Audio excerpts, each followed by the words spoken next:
pembawa acara pada acara DJD Diklat Jurnalistik Dasar ini ya, pada hari kedua tepatnya. Sebelumnya seperti biasa saya akan membacakan tata tertib pembelajaran agar acara ini bisa berjalan dengan baik dan lancar tentunya. Berikut adalah aturan atau tata tertib Diklat Jurnalistik Dasar. 1. Webinar akan dimulai pukul 9.00 waktu Indonesia Barat. 2. Room dibuka 15 menit sebelum webinar dimulai. 3. Peserta wajib masuk room 10 menit sebelum webinar dimulai. 4. Peserta wajib mengaktifkan kamera atau menggunakan latar jika mendukung. 5. Peserta wajib berpakaian sopan dan rapi. 6. Peserta wajib mematikan mikrofon selama webinar berlangsung. 7. Mikrofon dapat diaktifkan ketika sesi tanya jawab. 8. Peserta wajib mengganti nama tampilan dengan format nama lengkap _ prodi. 9. Peserta wajib meresum tiap materi. 10. Room chat Zoom akan dibuka selama webinar. 11. Peserta mengisi absensi tiap akhir materi. 12. Larang mencoret-coret screen. Dan ke-13, peserta diharapkan menjaga sikap. Terima kasih atas kerjasamanya.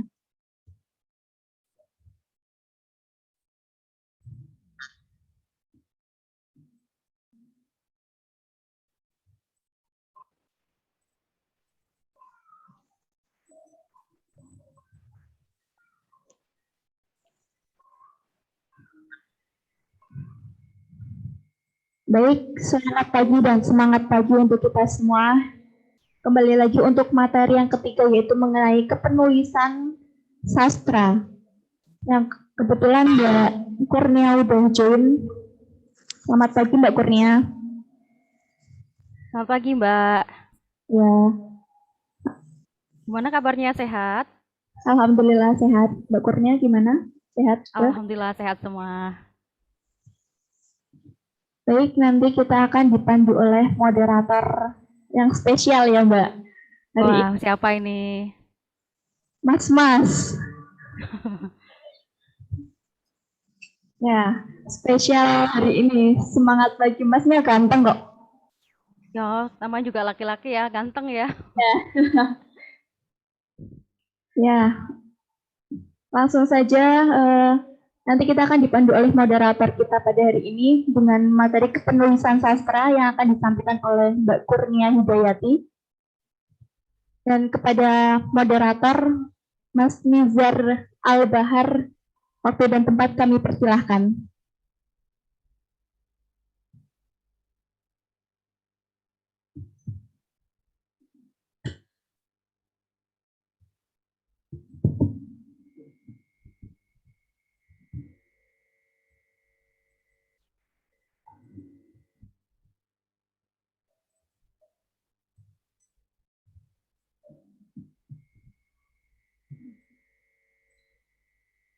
Assalamualaikum warahmatullahi wabarakatuh. Waalaikumsalam warahmatullahi wabarakatuh. Selamat pagi semuanya. Wah, ini masih pada tidur atau pada ngantuk ya? Yang on cam nggak ada. Itu siapa itu? Dwi Lutfiani. Ya, coba yang lainnya sebelum materi dimulai, coba on cam dulu ya. Biar nanti saya juga kenal, nanti juga pemateri juga bisa kenal sama calon anggota baru LPM Al-Mizan. Kan kalau tak kenal maka tak sayang. Nah, makanya biar harus saling kenal. Minimal wajahnya dulu, nama, wajah, dan nanti baru selanjutnya terserah kalian gitu. Ya. Masih semangat ya hari kedua acara DJD LPM Al-Mizan tahun 2021. Seperti yang sudah dijelaskan tadi sama MC, kali ini nanti akan dijelaskan mengenai tentang kepenulisan yang akan disampaikan oleh Kak Kurnia Hidayati. Ini manggilnya Mbak Kak atau Ibu ya ini cocoknya? Mbak aja lah biar mudah ya. Mbak Kurnia Hidayati ya. Baik, akan saya bacakan terlebih dahulu kurikulum vitae pemateri. Nama Kurnia Hidayati, pendidikan STAIN Pekalongan tahun 2010 sampai 2014, S1 Tarbiyah. Kemudian kegiatan relawan penghubung kebaikan kitabisa.com, Akademi Berbagi Batang, Yatim Plai Pekalongan, Guru Belajar Batang. Pengalaman organisasi LPM Al-Mizan, Yatim Plai, dan Guru Belajar. Kemudian pengalaman pada bidang penerbitan buku sebagai editor tahun 2013 sampai 2014 dalam bidang kepenulisan sebagai penulis lepas 2011 sampai sekarang. Kemudian menjadi guru SMAN 1 Batang tahun 2013 sampai 2015. Kemudian prestasi Wardah Inspiring Teacher 2020, juara 1 menulis puisi se-Jawa Bima Satria Unikal, dan kontributor giveaway. Kemudian ini ada nomor telepon, silahkan bagi peserta yang mencatat. Mungkin kalau ada pertanyaan atau mungkin ingin bertanya yang lebih intens bisa dicatat ya mungkin. Nomornya 089 765 20393. Alamatnya Batang, Jawa Tengah. Batangnya mana ini ya, Mbak Kurnia? Batangnya Karangasem Selatan, Mas. Karangasem, berarti kota ya? Batang kota. Dekat pantai ya? Ya. Ya, dekat pantai. Baik, langsung saja untuk materi selanjutnya akan disampaikan kepada Mbak Kurnia Hidayati.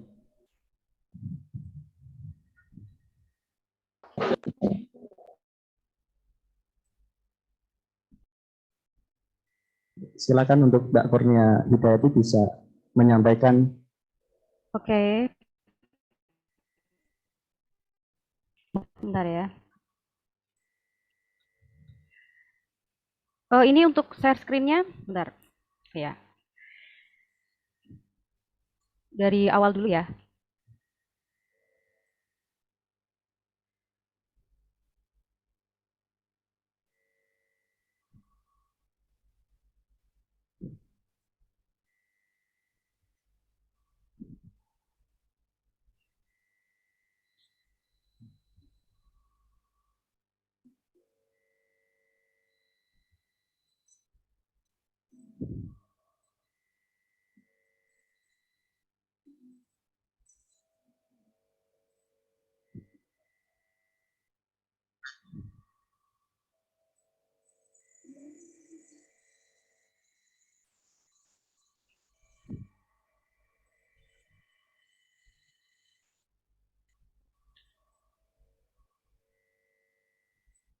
Oke. Baik, Assalamualaikum warahmatullahi wabarakatuh. Selamat pagi semuanya. Alhamdulillahirabbil alamin. Kita masih diberikan kesehatan dan umur panjang sehingga pada pagi hari ini kita dapat berkumpul ya untuk pertama kalinya secara online di Diklat Jurnalistik Dasar. Nah, coba hari ini kira-kira dari mana aja ya? Mohon ditulis di kolom chat. Yuk, dari mana aja ini? Silakan yang udah hadir. Pengen tahu dong dari mana aja asalnya. Sambil nunggu slide-nya ya. Coba aku mau lihat. Oke, sambil nunggu. Materi hari ini adalah tentang menulis ya. Tapi saya harap nanti kita lebih banyak diskusinya daripada materinya. Karena pada dasarnya saya juga masih belajar ya. Nah, ini ada yang dari Tegal, Mbak Nelly Nur Atiko dari Tegal. Terus ada Mbak Dewi Lutfiani dari Pekalongan. Ya, yang lain dari mana ini ya? Oke, kita langsung aja ya. Oke. Ada yang dari Kesesi, ada yang dari Pemalang juga. Wah, dari mana-mana nih, ada yang Karanganyar, Pekalongan. Oke. Terima kasih atas partisipasinya. Sekarang kita langsung masuk ke materi. Jadi materi hari ini adalah tentang kepenulisan. Tapi saya nggak pengen memberi materi yang terlalu teoritis dan lain sebagainya, karena saya yakin adik-adik semuanya, adik-adik mahasiswa, ini sudah bisa mengakses sendiri materi-materi dan teori-teori tentang kepenulisan.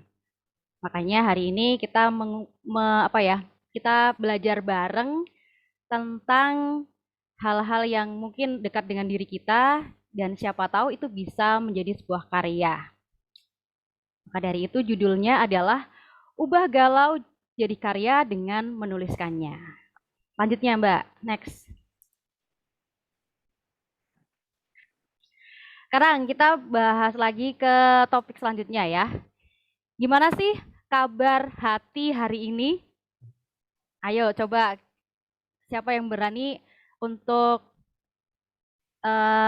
unmute, ayo silakan. Gimana Mbak Wafida? Kabar hatinya gimana Mbak hari ini? Coba di unmute.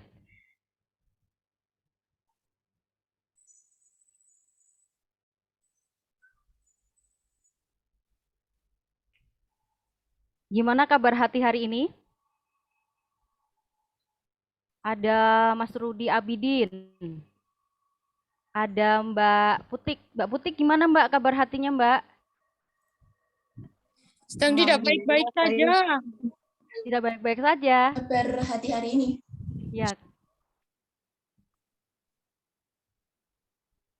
Tidak baik-baik saja. Coba ditulis di kolom chat. Gimana sih kabar hati hari ini?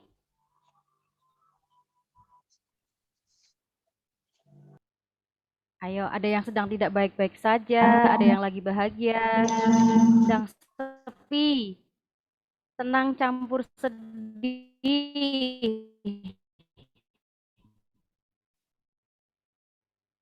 Kata Mbak Maulida ini, resah, gelisah. I'm okay, so far so good. Sedang tidak sedih, sedang tidak bahagia. Jadi gimana dok? Nggak ada kabar hatinya. Patah hati, aduh. Oke. Udah pada sarapan belum ya ini? Ingat ya, sarapan dulu. Karena apa? Karena pura-pura bahagia itu butuh banyak tenaga ya, teman-teman semua ya, adik-adik semua ya.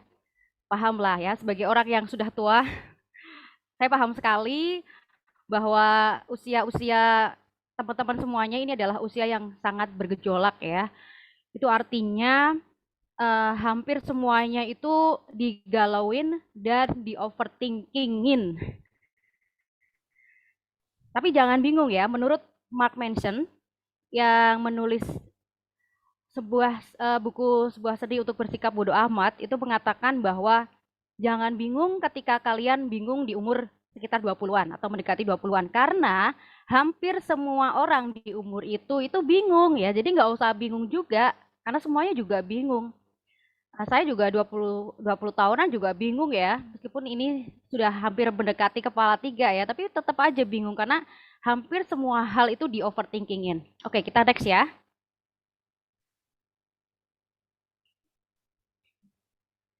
Oke. Kita melakukan Zoom meeting seperti ini karena kita masih hidup di tengah wabah. Kurang lebih sekitar 2 tahun kita mengalami keadaan yang sebenarnya sangat tidak pernah kita pikirkan sebelumnya ya. Di mana semua hal harus diubah menjadi berjarak ya. Tapi ingat yang harus kita pegang adalah tetap harus bisa menjaga kewarasan. Jadi mau tidak mau semua hal yang terjadi di sekitar kita itu membuat hati kita itu galau ya. Galau, terus kebingungan, apalagi dengan kabar-kabar kesedihan dan lain sebagainya. Next. Nah ini, pastinya banyak hal yang terjadi. Dan itu tuh nggak mudah. Ya begitu juga dengan saya, dengan teman-teman yang lain. ini adalah sebuah keadaan yang sangat tidak mudah. Ini maaf ya kalau misalnya saya pembahasannya itu lebih ke apa ya, untuk menjaga kewarasan bareng-bareng lah, karena di dalam kondisi wabah seperti ini salah satu hal yang perlu kita jaga adalah kewarasan kita. Maka dari itu tadi kemarin ketika saya dikasih amanah untuk membuat materi ini, untuk membuat materi tentang kesusastraan, saya pikir lagi, kira-kira yang dibutuhin sama teman-teman apa ya? Daripada kita menuliskan tentang hal-hal yang mungkin bisa teman-teman cari di internet, di mana-mana, lebih baik kita menjaga kewarasan bareng-bareng aja dengan cara menuliskannya. Silakan, next. Selanjutnya. Nah, ini. Kadang bikin galau. Meskipun itu hal yang wajar ya. Semua hal yang mungkin bisa kita lihat di internet sekarang itu memang membuat kita galau ya.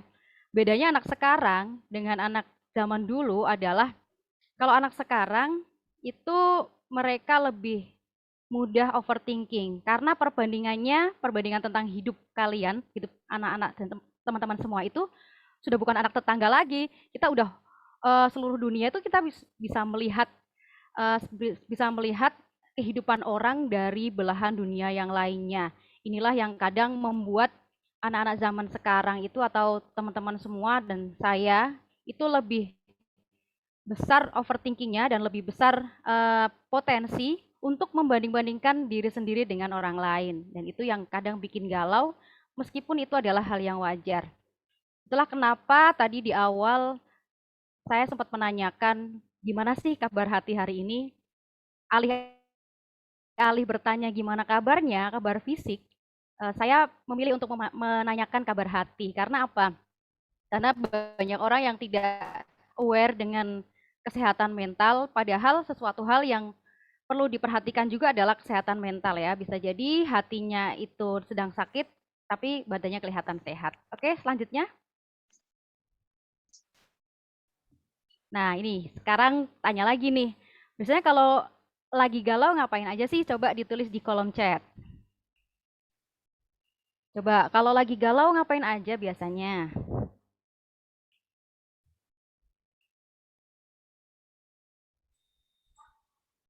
Tidur, oke. Mbak Wahida, halu, makan seblak, mandi, main boneka. Boneka apa nih ya? Makan, dengerin musik, tidur, dengerin musik. Fangirling Mbak ya? Makan, baca novel online, nonton drakor, self healing. Oke, asik, nangis. Oke, sudah. Ada lagi enggak?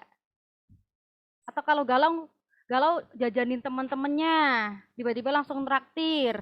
Ada yang bikin quote di Twitter, aduh ini aku banget ini ya. Aku juga sering ini bikin quote di Twitter. Ada lagi nulis diary, bikin snap di WA, aku galau banget gitu. Oke, oke ya. Berbagai hal yang mungkin bisa teman-teman lakukan untuk mengatasi rasa galau. Dan itu adalah sesuatu hal yang kalian ketahui sendiri ya, bagaimana cara untuk menanggulangi kegalauan itu dan berharap supaya rasa galau itu menjadi lebih reda ya. Tapi kalian harus tahu bahwa sesuatu hal kegalauan itu adalah hal yang wajar. Oke, next ya. Nah, ini dia. Daripada galaunya jadi hal negatif, lebih baik kita tuliskan aja. Nah, next lagi.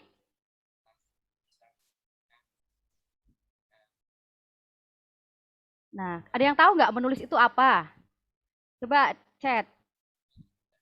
Yang tahu menulis itu apa sih?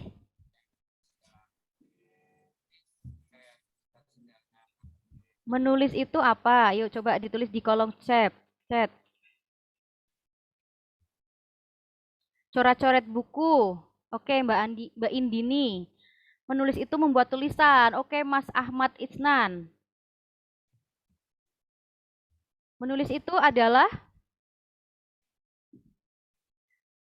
suatu kegiatan untuk menciptakan suatu catatan, curhat dan menuliskan emosi, mengekspresikan perasaan dalam diri, dari susunan huruf suatu seni. Oke, sekarang next ya. Oke, sip. Jawabannya keren-keren banget. Perantara mediasi untuk meluapkan perasaan. Wis. Selanjutnya. Oke. Itu tadi ya, secara umum, ini secara tekstual, secara teori, menulis adalah menuangkan gagasan, ide, dan pendapat dalam sebuah tulisan.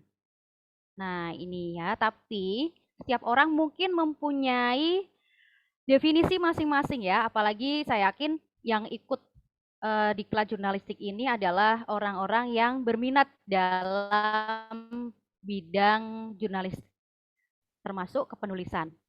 Makanya tulisan-tulisan di sini jawaban atas pertanyaan saya tentang tulisan ini banyak yang mengarah ke hal-hal yang puitis ya, seperti mengekspresikan perasaan diri, perantara mediasi untuk meluapkan perasaan, menganggap sebagai suatu seni dan lain sebagainya ya. Kalau menurut saya sendiri, menulis itu adalah suatu kegiatan yang tepat untuk mengenali diri saya sendiri. Itu. Selanjutnya. Next ya. Lalu mulai dari mana sih?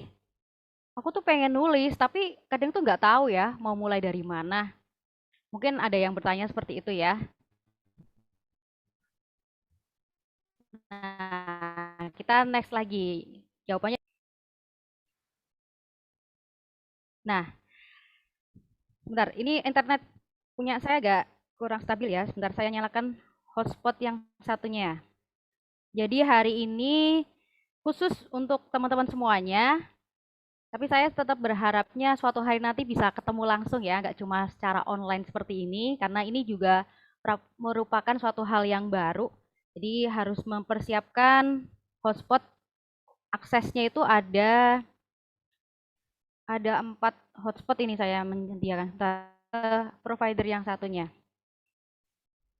Oke, suara saya bisa dengar Mas moderator? Ya, dengar. Ya, oke ini. Oke ya, kita lanjut ya.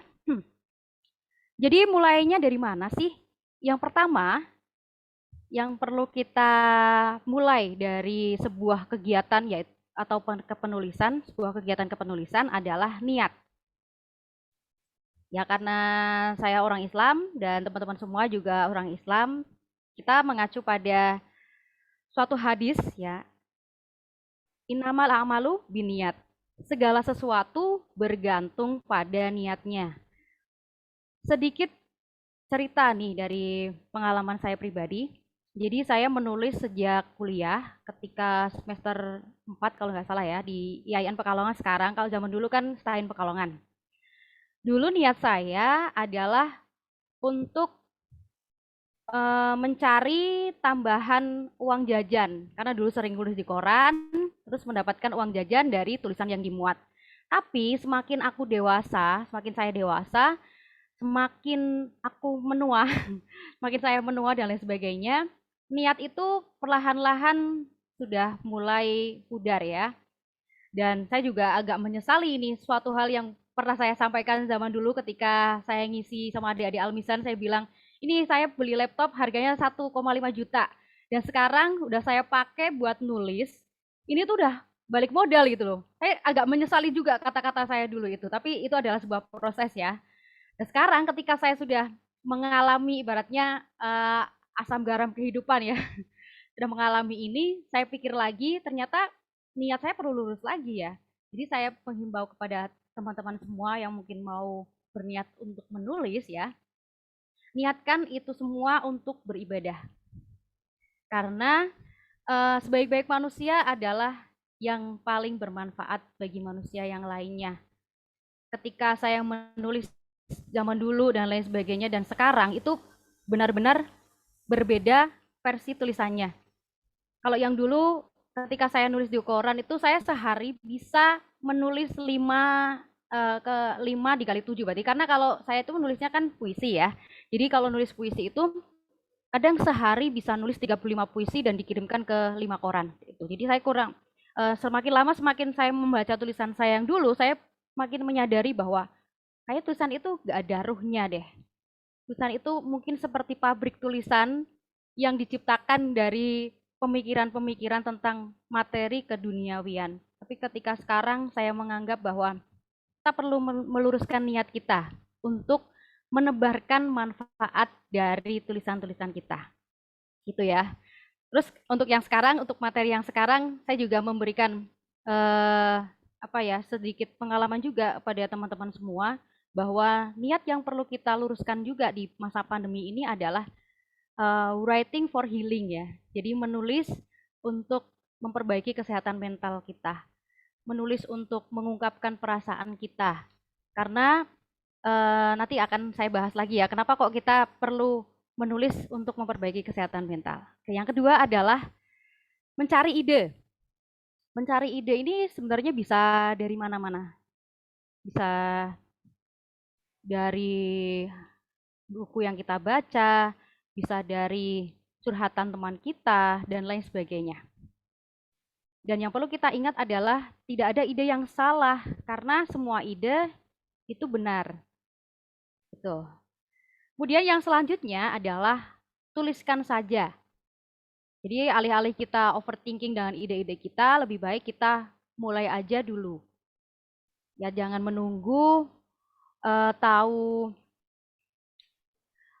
jangan menunggu tahu teori untuk yang lain sebagainya ya. Oh, saya tuh nggak bisa ejaannya, saya tuh nggak bisa kalau nulis yang seperti ini dan lain sebagainya. Yang penting kita nuliskan aja.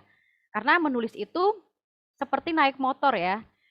Semakin sering kita menulis, maka kita akan semakin mahir seperti naik motor. Itu. Selanjutnya. Nah, ini ya untuk tadi. Cara mencari idenya gimana? Yang pertama adalah dengan membaca. Pernah mendengar kata-kata seperti ini? Penulis yang baik adalah seorang pembaca yang baik. Dulu waktu saya masih kuliah, sekitar tahun 2012, saya berkesempatan untuk berteman dengan salah satu penulis namanya Donatus A. Nugroho. Jadi beliau mengatakan bahwa kalau kamu pengen menulis satu cerpen, kamu usahakan untuk membaca 50 cerpen. Sebenarnya ini juga bisa diikuti, bisa enggak ya. Cuma dari perkataan beliau itu bisa kita simpulkan bahwa ketika kita ingin menulis sebuah karya yang baik, maka kita harus mencari referensi tulisan yang banyak. Karena dari referensi tulisan itu mengumpulkan berbagai perbendaharaan kata, berbagai bentuk ungkap tulisan, dan sebagainya. Itu. Karena tulisan itu ibarat teko ya. Nah, teko itu akan mengeluarkan cairan sesuai dengan isinya. Kalau isi kita tulisan-tulisan horor dan lain sebagainya, ya kemungkinan besar kita akan lebih mudah menulis cerita horor. Kalau kita sering membaca puisi, seperti saya, atau membaca cerpen, ya kemungkinan besar kita akan lebih mudah untuk menulis puisi dan cerpen. Pokoknya sesuai dengan apa yang sudah kita baca. Itu. Yang kedua adalah mendengarkan musik. Nah, ini pasti ada bedanya ya ketika kita menulis sambil mendengarkan musik yang sedih, kemungkinan besar tulisannya juga sedih. Mendengarkan musik yang bersemangat ya, misalnya sambil mendukung suasana gitu ya, mau nulis tentang yang mendayu-dayu, ya kita bisa memutar musik yang hanya instrumen seperti itu. Kemudian yang ketiga adalah berdiskusi. Nah, ini sering-seringlah berdiskusi ya, bukan gibah deh ya. Berdiskusi. Misalnya kita diskusi tentang apa ya, hal-hal yang masih hits ya ketika Indonesia, misalnya Indonesia itu kenapa kok yang viral itu adalah orang-orang yang penuh dengan kontroversi dan lain sebagainya ya. Mungkin bisa ditulis menjadi sebuah artikel atau essay ya. Kebetulan saya setahun belakangan ini mulai merambah ke artikel ya. Suka menulis-menulis di HIPWI. Jadi segala keresahan yang saya alami, segala keresahan yang saya amati di dunia ini, di sekitar saya, itu saya tuliskan menjadi sebuah artikel. Dan kemungkinan besar kalau misalnya kita menceritakan ke orang lain yang bukan circle kita ya, bukan dalam frekuensi kita, itu nggak nyambung. Mending kita nuliskan aja. Nanti tulisan kita akan menemukan frekuensinya sendiri. Ya, buktinya artikelnya itu akan dibaca orang-orang yang memang paham dengan materi itu. Kemudian yang keempat adalah catat ide yang muncul. Nah, kalau teman-teman mungkin mampir ke Twitter saya ya, jadi saya nggak mengharuskan sih teman-teman untuk follow saya. Begitu pula dengan murid saya bilang, anak-anak silakan kalau kalian merasa bahwa materinya Bunia di Twitter dan medsos lainnya itu bermanfaat buat kalian, silakan di follow. Tapi Bunia nggak bisa menjanjikan fallback ya. Terserah mau di follow silakan, nggak di follow silakan, mau diblokir silakan ya, tapi jangan dihack ya, karena itu susah nanti kembaliinnya. Jadi ketika saya menulis di Twitter itu banyak sekali ide-ide tulisan yang saya taruh di sana. Karena kalau ditaruh di status 24 jam tuh udah hilang. Tapi kalau di Twitter mungkin bisa bertahun-tahun. Nah, ketika saya nggak punya ide tulisan, saya scroll lagi tulisan-tulisan yang ada di Twitter itu.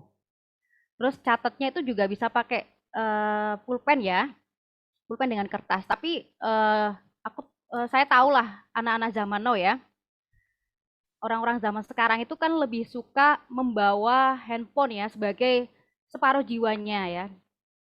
Separuh jiwanya itu handphone. Jadi mungkin kalian bisa menuliskan di separuh jiwa kalian ini di handphone tentang ide-ide yang mungkin muncul. Nantinya ketika kalian akan menuliskan, kalian bisa melihat ide-ide tersebut.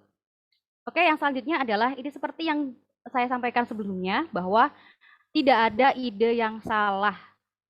Ya, ini adalah ide dulu. Kalian misalnya, meskipun semua ide itu nggak ada yang 100% original, pasti semuanya itu dipengaruhi oleh ide-ide orang di masa lalu ya, karena nggak ada yang original. Tapi kalian harus tahu bahwa tidak ada ide yang salah. Kemudian yang keenam, ini kaitannya dengan tadi ya, bahwa mengenali suasana hati. Ya, karena perasaan itu ada namanya ya, teman-teman semua. Nah, ini saya bukan psikolog ya, tapi setahun belakangan sejak corona ini saya jadi suka mempelajari hal-hal tentang psikologi, termasuk tentang emosi, suasana hati, perasaan, dan lain sebagainya.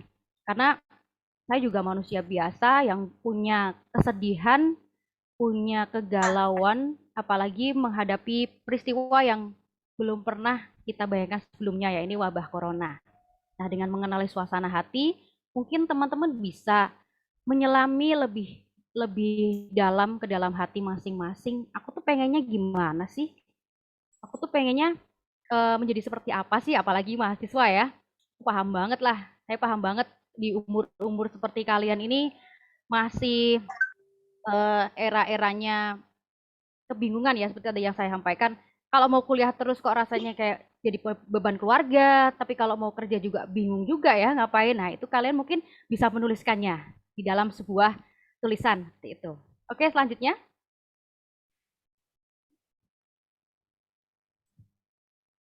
Nah, ini. Kenali suasana hati itu tadi ya, sambungannya ini. Pada tahun 80-an, seorang psikolog Amerika bernama James Pennebaker mengembangkan suatu metode penulisan yang dinamakan expressive writing atau menulis ekspresif. Dalam metode penulisan ini, objek yang dituliskan adalah mengenai pikiran atau perasaan kita tentang topik tertentu, tentang hal-hal yang lagi kita alami, peristiwa yang mungkin menakutkan dalam kehidupan kalian atau yang paling membahagiakan. Nah, dengan teori ini, meskipun saya bukan psikolog lagi-lagi ya, karena saya kuliahnya di IAIN ya, coba IAIN ada psikolog. Oh jadi itu ya. Oke, sekarang kita latihan dulu. Coba tolong tuliskan tentang expressive writing atau menulis secara ekspresif tentang suatu hal yang mungkin sedang kalian rasakan atau suatu hal yang membahagiakan. suatu hal yang mungkin bisa kita pelajari bersama-sama atau menginspirasi saya dan teman-teman semuanya. Silakan, saya beri waktu 5 menit ya. Ditulis di kolom chat.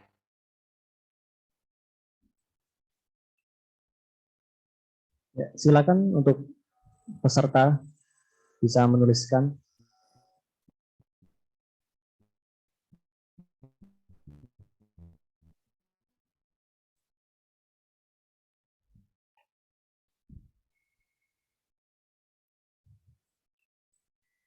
Oke, silakan bisa dituliskan ya teman-teman semuanya. Ini sebenarnya kalau secara offline ya mungkin bisa lebih asik lagi ya, tapi kita harus berdamai dengan keadaan ini. Offline tahun depan kan. Oh ya, insya Allah ya, semoga corona udah selesai ya Mas ya. Amin. Kangen ketemu adik-adik mahasiswa ini.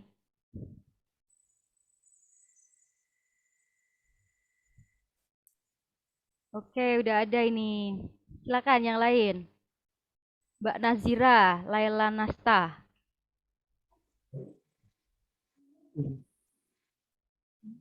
Mungkin Mas moderator mau menuliskan juga, nggak masalah. Ntar lihat dulu. Oke.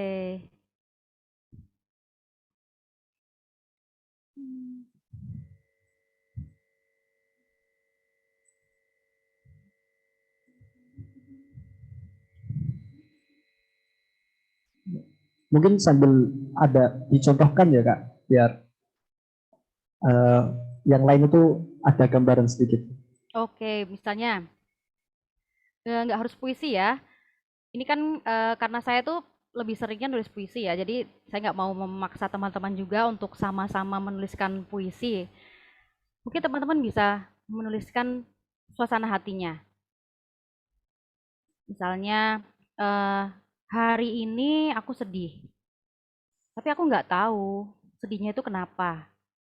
Aku pengen nulis, tapi aku nggak bisa nulis. Aku pengen menuliskan yang dengan kata-kata yang sangat banyak, tapi otakku itu seperti berhenti. Itu sebenarnya bisa jadi ide tulisan. Bahkan ketika kita nggak punya ide pun bisa menjadi ide itu.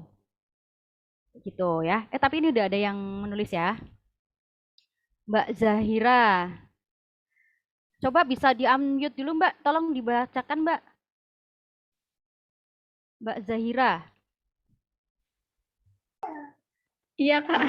Ya, coba dong di on cam. Pengen kenalan juga. Siapa tahu ketemu di jalan. Lagi rame. Nggak apa-apa, teman-temannya juga. Biar kenal semuanya ya, nggak cuma Mbak Zahira juga, mungkin ada adiknya, ada orang tuanya, kan bisa mungkin ketemu di jalan, kita bisa saling mengenal gitu. Silakan, bisa dibacakan. Mungkin kalau nggak berkenan nggak masalah. Ya, nggak usah on cam ya, Kak. Ya nggak apa-apa, penting ada suaranya. Biarkan ku dengar suara indahmu. Iya, saya malu. Jadi kalau misalnya lagi apa ya, kayak lagi ngerasa sendirian gitu sih Kak. Cuman ya nulis kayak gitu aja sih sebenarnya. Oh ya. Bisa dibacakan nggak sih kalau dari chattingan itu bisa dibaca nggak? Kalau mbaknya unmute terus baca dari chat yang ada di Zoom bisa nggak? Bisa. Coba silakan. Jika lingkunganmu membuatmu tak kuat, maka peluk dekap ragamu sendiri. Jika lingkungan mencemooh, maka tutup kupingmu dengan kedua tanganmu sendiri.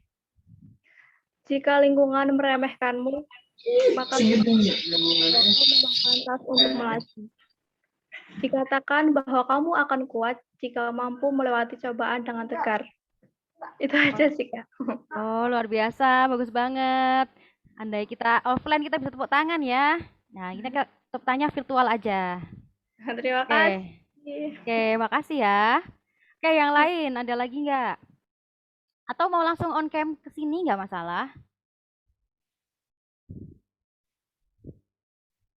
Nah, satu lagi ya, satu lagi. Nah, Mbak Nazira, silakan Mbak bisa on cam dan dibacakan karyanya.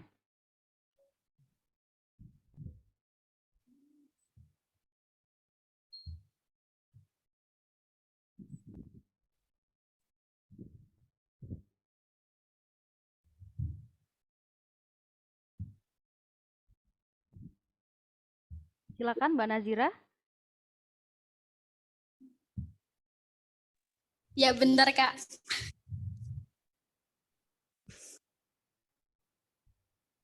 Gak usah on cam ya, Kak. Ya, nggak apa-apa.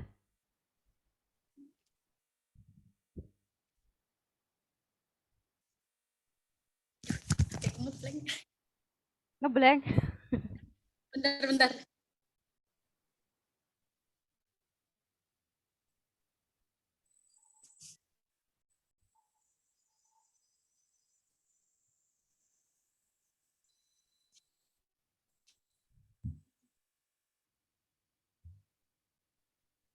Oke.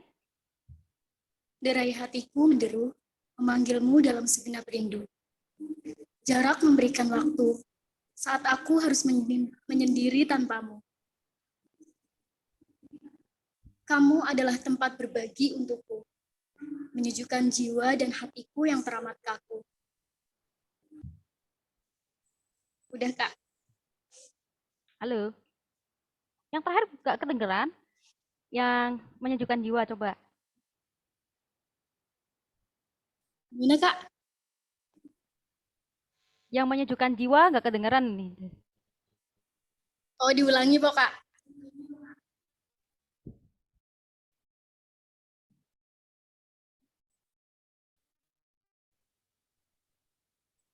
Halo?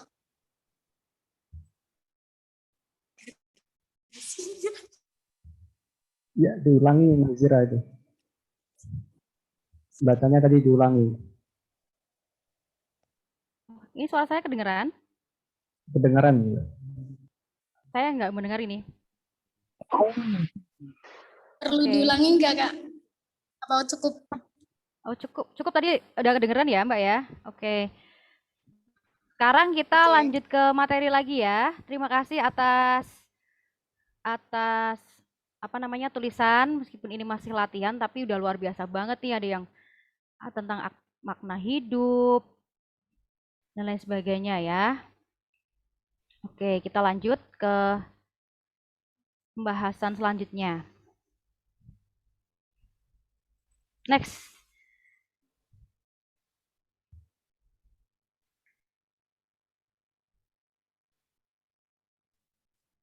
Silakan selanjutnya.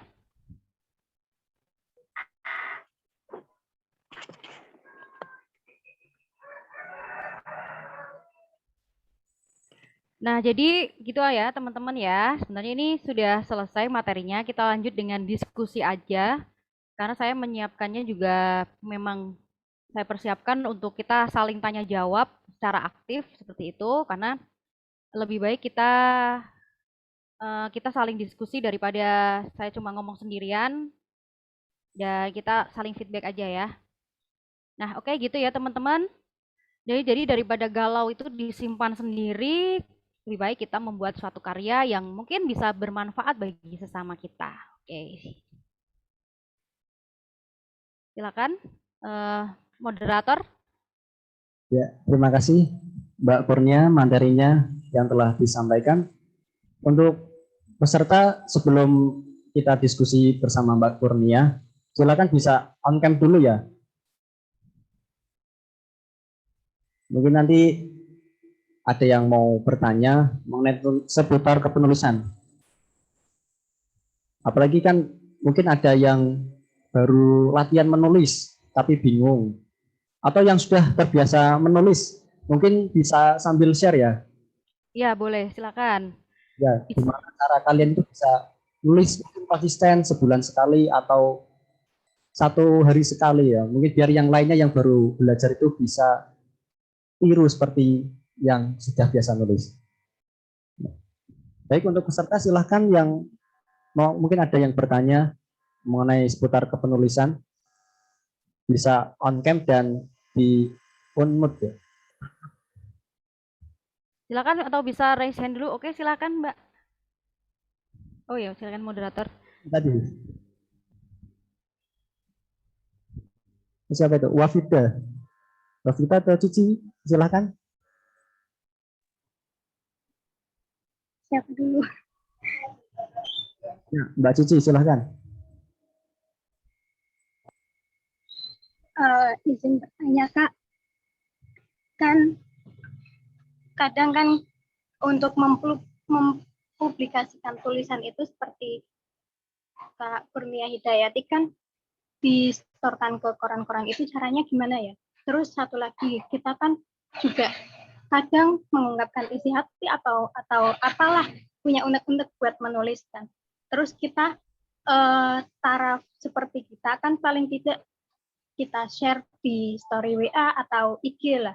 Tetapi meskipun saya amatiran seperti itu, ternyata kok malah banyak yang pakai plagiat, dan itu kan, loh, itu kan tulisan saya, tapi kok tidak dicantumkan nama saya, itu bagaimana yang seperti itu? Oke. Ini mau dijawab langsung atau gimana nih, Mas moderator? Atau nunggu yang lain ini? Biar langsung sambil yang lainnya juga menyiapkan. Oke.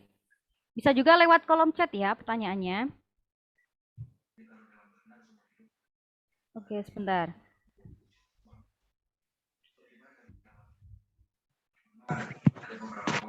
Untuk pertanyaan yang pertama, itu kan tentang cara menulis tulisan koran, itu seperti apa.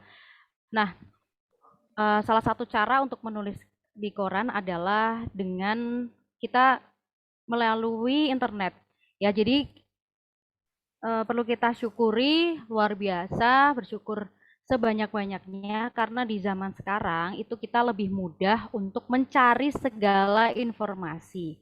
Salah satunya adalah alamat-alamat media massa di seluruh Indonesia. Nah, banyak sekali platform menulis online seperti di Wattpad, terus kemudian ada basabasi.co dan lain sebagainya. Itu adalah platform-platform yang bisa kita kirim tulisannya. Dan yang perlu kita pahami lagi sebelum mengirim ke koran adalah yang pertama, yaitu kita mengenali jenis tulisan kita dan jenis tulisan yang diterima koran tersebut. Misalnya, kita mau menulis tulisan tentang cerpen horor. Kita mengirimnya ke Suara Merdeka. Tentu nggak akan diterima. Karena apa? Karena tipe tulisan yang mereka inginkan itu bukan tulisan cerpen tentang horor. Nah, mungkin bisa ngirimnya ke yang lain, Solo Post dan lain sebagainya. Kemudian, kita juga bisa pertama membaca dulu minimal 3 edisi koran tersebut. Kalau sebelum kita mengirim ke sana. Kalau kita berharap pengen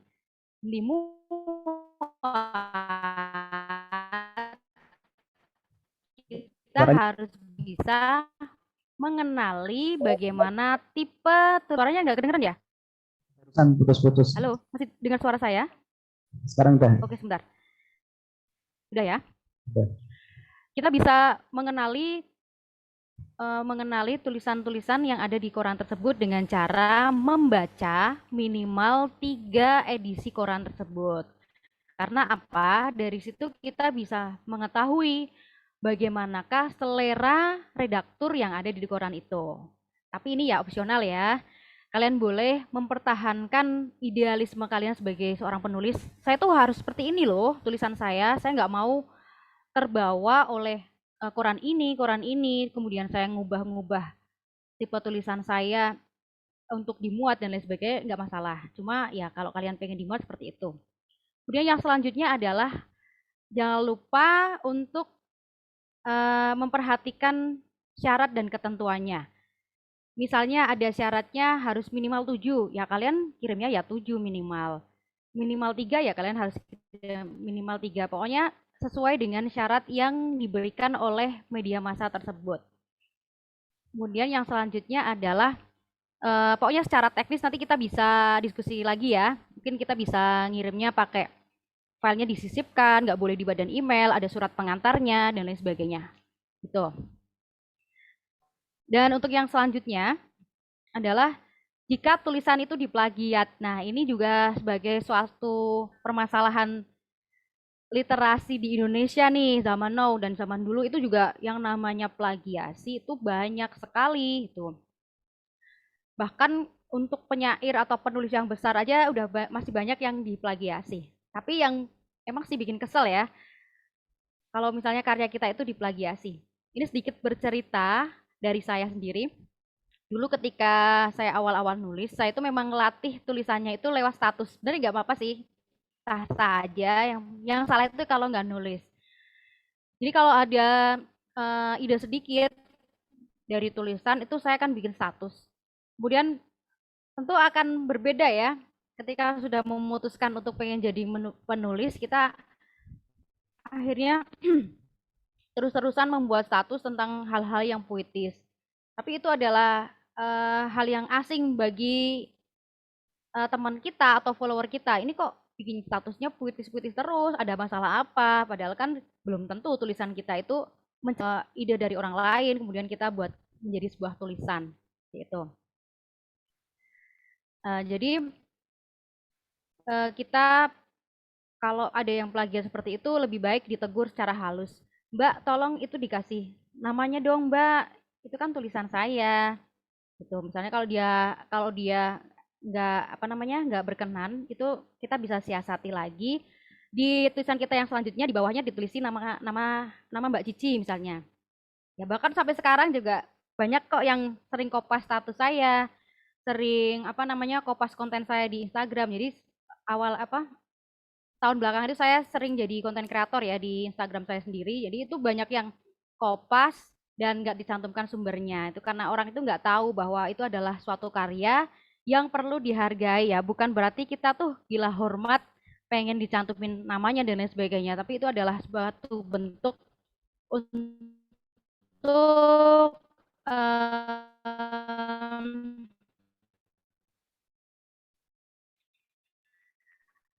suatu bentuk untuk gitu. Jadi siasatnya tadi ya ditulis nama mbaknya misalnya, "Hai Cici" gitu. Nanti kalau orang screenshot itu akan kelihatan gitu. Oh ini punyanya Cici nih gitu. Itu ya. Oke, next. Ya.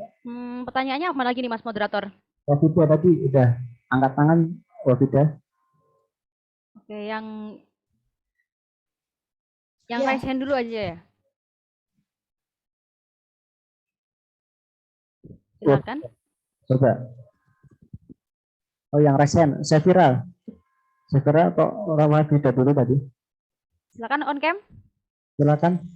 Oh iya Kak, bentar. Bisa dengar suara saya nggak Kak? Ya, dengar. Jadi saya Safira izin bertanya Kak.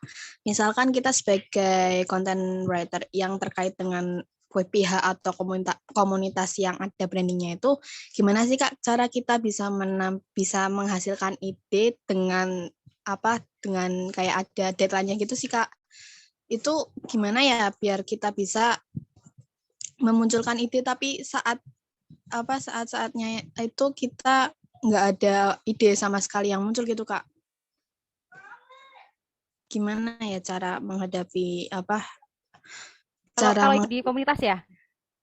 Ya misalkan kita jadi content writer kan biasanya kalau jadi content writer di komunitas itu kan juga ada deadline-nya yang ditentukan, terus juga ada kayak semacam branding atau tema yang sesuai patokan di sana gitu Kak. Gimana ya cara menghadapinya? Terima kasih Kak. Oke, terima kasih juga pertanyaannya dari Mbak Sefira ya. Oke, makasih ya Mbak pertanyaannya. Ini di zaman now juga sejak ada pandemi bekerja sebagai content writer atau ikut-ikut komunitas dengan menulis dengan tema-tema tertentu. Ini juga saya juga sempat ikutan. Nah, memang ide itu kadang nggak bisa dipaksain ya. Tapi kalau kita memaksakan diri untuk nggak menulis ya kita akan tertinggal dari yang lain. Jadi bukannya kita nunggu mood balik baru kita nulis, tapi kita harus selalu menulis apapun itu suasana hatinya gitu. Dulu ketika saya sempat diskusi sama teman-teman itu banyak teman-teman yang bilang gini, kalau saya nulis yang sedih di saat saya bahagia itu gampang, tapi kalau saya nulis hal-hal yang bahagia di saat saya sedih itu susahnya minta ampun. Nah, itu salah satu cara untuk mengatasinya adalah pertama adalah memaksakannya, dipaksa aja. Apapun yang terjadi, apapun yang ada di pikiran kita, ditulis aja. Nah, karena teman-teman yang kebanyakan dialami oleh penulis-penulis pemula, termasuk saya sendiri juga, adalah kita terlalu overthinking dengan hasil tulisan kita. Padahal perlu kita ketahui, tulisan pertama siapapun itu pasti buruk. Ya, pasti jelek. Kalau yang namanya orang nulis pertama kali itu mesti jeleknya. Sebagainya itu mesti tulisan pertamanya jelek. Yang membuat tulisan itu bagus adalah pengeditan. Kalau nggak deadline ya, biasanya saya tuh nulis, misalnya nulis untuk ibaratnya nabung tulisan untuk ke koran, saya tulis sehari satu misalnya. Terus tulisan itu akan mengendap selama 1 minggu. Berarti nggak saya apa-apain setelah nulis.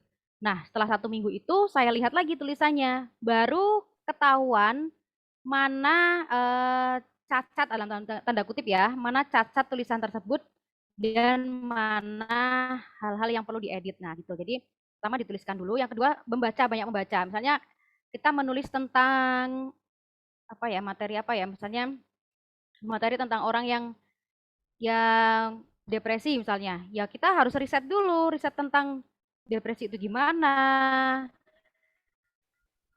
mencari artikel-artikel di situ, jurnal-jurnal di situ, baru kita menuliskan itu. Jadi tulisannya biar ada apa ya, ibaratnya ada pengetahuannya kepada orang lain dan bukan cuma sekedar karangan-karangan sang penulisnya. Seperti itu ya. Itu ya Mbak Sefira ya. Semoga Baik, Kak, terima membantu. kasih.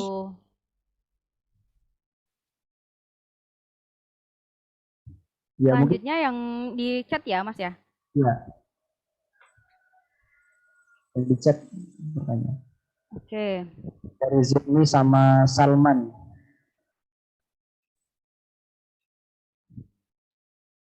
Oke. Dari Mbak Sydney dulu ya. Kalau sekarang pusingnya tentang nulis makalah Mbak, mana referensi kalah itu kayak nggak sempat waktu senggangnya buat istirahat. Oke. Ini aku banget sih dulu ketika kuliah. Tapi satu hal yang aku aja ya, pakainya aku aja ya, biar kita kayak temennya ya. Satu hal yang aku pegang ketika aku menulis adalah aku harus punya impian. Satu hal aku harus punya impian. Jadi teman-teman harus punya impian dulu. Tujuan nulisnya apa? Kalau tujuan nulisnya cuma untuk menghilangkan stres dan lain sebagainya, ya silakan lakukan saja. Tapi untuk aku sendiri ketika aku kuliah pada tahun 2011 ya, udah lama banget itu. Awal menulis, dulu kan awalnya aku nulisnya cerpen. Terus aku tertarik puisi itu tahun 2011. Di situ aku menuliskan 100 impianku yang akan aku capai 5 tahun yang akan datang. Salah satunya adalah itu dari berbagai sisi kehidupan ya. Salah satunya adalah tentang kepenulisan. Misalnya aku pengen ke koran A, itu aku tulis di tembok, dimuat di koran Suara Merdeka misalnya. Kemudian tulis lagi dimuat di koran Jawa Pos, pengen jadi pembicara 500 orang, dan itu alhamdulillah sudah tercapai satu persatu. Dan ketika aku ngomong sama teman-teman semua, ini juga suatu impian yang akhirnya tercapai gitu. Berawal dari dari sebuah kertas yang ibaratnya nggak berarti di kamar ya, orang yang lagi halu ya, ngehalu nulis-nulis sendiri sampai 100 impian, pengen jadi pembicara dan lain sebagainya. Di saat keadaannya tulisanku masih acak-acakan. Nah, jadi buat Mbak Zidni Afnika, ketika Mbak Zidni lagi pusing bikin makalah dan lain sebagainya, dulu juga punyaku juga pakai kitab-kitab. Bayangin loh, orang nggak pernah di pondok pesantren, kemudian kita disuruh nyari kitab dan itu Arab gundul semua ya, nggak ada yang gondrong-gondrong. Itu pusingnya kayak gimana ya? Jadi aku wis tahu ya, saya udah pernah seperti itu ya. Nah, yang bisa menyelamatkan Mbak Zidni untuk menjadi seorang penulis yang serius adalah impian Mbak Zidni dulu. Impiannya pengen apa? Misalnya Mbak Zidni pengen tulisannya dimuat di koran. Apa yang harus dilakukan? Orang yang namanya ibaratnya gini loh. Orang yang mencintai itu pasti akan memperjuangkan. Begitu juga dengan Mbak Zidni, misalnya Mbak Zidni mencintai menulis, maka Mbak Zidni mau tidak mau harus memperjuangkan gimana pun caranya. memang banyak hal yang perlu kita korbankan ya. Dulu saya juga seperti itu ya, seperti yang Mbak Sydney alami ya di saat sedang nulis skripsi. Kalau kebanyakan nulis skripsi, puisinya kayak skripsi. Kalau kebanyakan nulis puisi, puisinya yang kayak skripsinya yang kayak puisi. Jadi itu suatu hal yang kadang dosen pembimbing saya tuh protes loh. Jadi awal-awal dosen pembimbing saya tuh bilang gini, oh selamat ya kamu tulisannya di mana ini? Itu awal ketika setahun, bentar ini error nih. Ketika 1 tahun skripsi itu nggak jadi, dosen pembimbing itu mulai mempertanyakan, kamu tuh mau jadi apa sebenarnya? Kamu udah berjuang 4 tahun, terus kamu ingin ibaratnya mempertaruhkan skripsi kamu dengan karya-karya kamu. Jadi seperti itu teman-teman. Jadi Mbak Siti mungkin pertama adalah bermimpi dan berikan prioritas juga ya. Misalnya makalahnya harus jadi besok ya, dikerjakan makalahnya dulu. Nanti di sela-sela membuat makalah itu, Mbak Sydney itu bisa menulis puisi. Jadi gitu ya. Oke, nanti bisa diskusi lagi. Selanjutnya,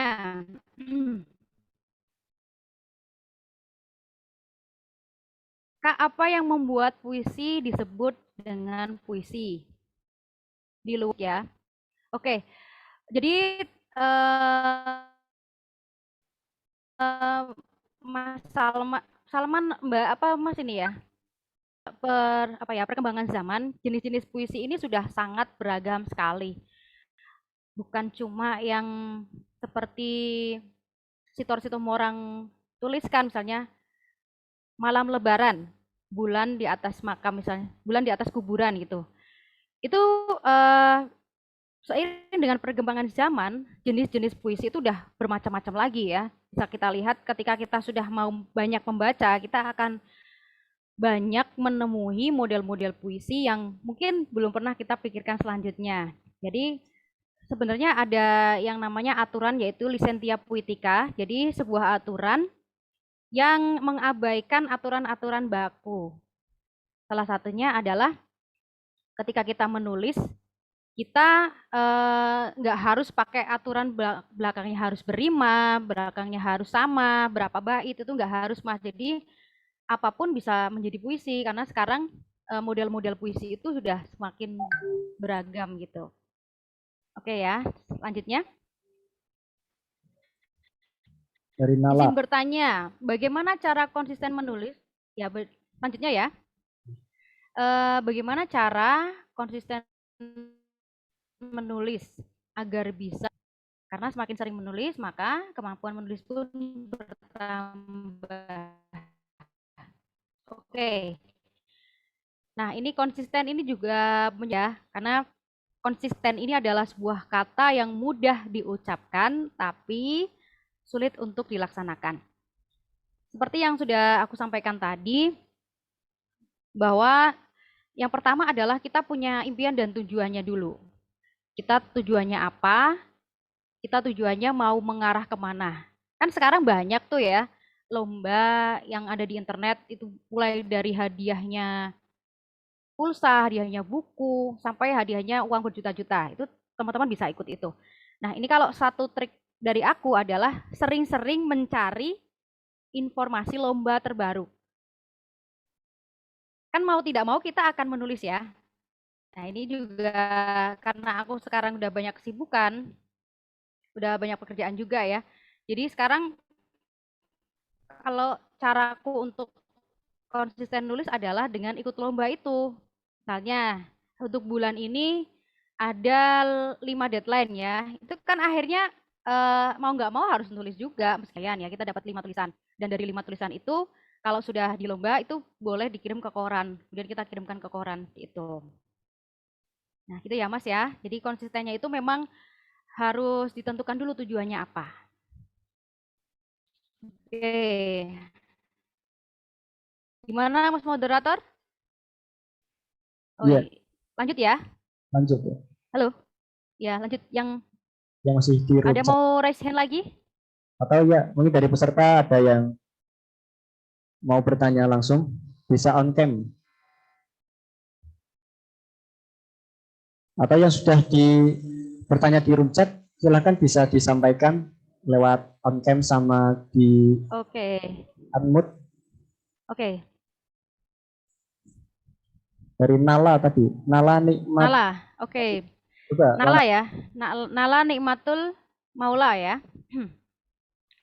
Kak, apakah menulis itu bakat yang sudah ada dalam diri atau bisa diasah? Nah, sebentar ini agak tidak stabil nih. Oke, kalau menurut saya bisa dua-duanya sih. Bisa bakat, tapi harus diasah juga. Karena apa? Karena bakat tanpa adanya latihan setiap hari, maka tidak akan seperti yang saya alami juga. Jadi saya memang tumbuh di lingkungan yang suka membaca. Nenek saya suka baca, ibu saya juga suka baca. Tapi kalau saya berhenti di situ, saya nggak menuliskannya dan tidak terus melatih tulisan, maka tulisan saya tidak akan berubah menjadi tulisan yang lebih baik lagi. Jadi meskipun punya lingkungan yang mendukung, tapi kalau kita tidak berusaha untuk terus belajar dan terus mengembangkan tulisan kita, maka tulisan kita tidak akan pernah berkembang, gitu ya. Kemudian Mbak Elsa ini ya.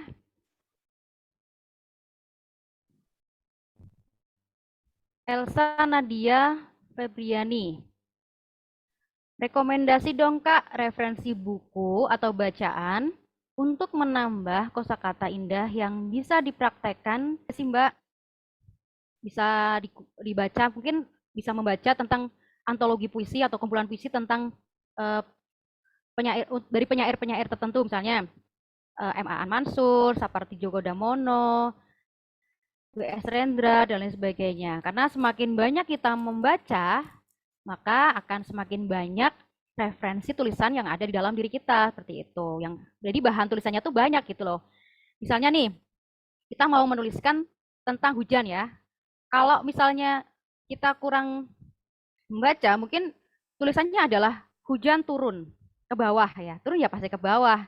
Kita bisa membuat kata-kata lain dengan arti yang sama. Misalnya langit, misalnya langit temaram. Hujan kecil menderas, misalnya hujan kecil menderaskan doa-doa kita. Jadi itu kan hampir sama.